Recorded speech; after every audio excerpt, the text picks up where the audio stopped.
Penggugat Muhammad Taufik, yang mewakili kelompok ijazah palsu usaha gak punya malu, tipu UGM, berencana mengajukan banding setelah Majelis Hakim Pengadilan Negeri, PN, Solo, Jawa Tengah, mengabulkan eksepsi yang menyatakan bahwa gugatan terkait ijazah Presiden Joko Widodo, Jokowi, telah gugur. Majelis Hakim menyatakan bahwa PN Solo tidak memiliki kewenangan untuk mengadili perkara ini, yang dianggap masuk dalam ranah hukum pidana atau tata usaha negara, PT-UN. Saya masih memiliki waktu 14 hari. Saya akan ajukan banding dan tentu nanti juga akan berlanjut ya, kata Taufik saat dihubungi pada Kamis, 10 Juli 2025. Taufik menilai putusan sela yang dilakukan secara virtual tersebut bukanlah kemenangan bagi para tergugat, melainkan menunjukkan ketidakberpihakan majelis hakim terhadap pihaknya.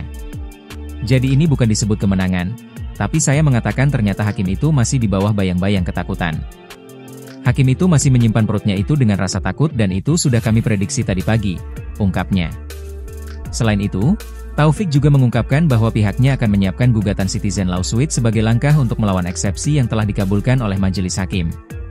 Sementara itu, kuasa hukum Jokowi, YB Irfan, menjelaskan bahwa majelis hakim telah mengabulkan eksepsi secara keseluruhan dari tergugat 2, 3, dan 4, serta menyatakan bahwa PN Solo tidak berwenang mengadili perkara ini.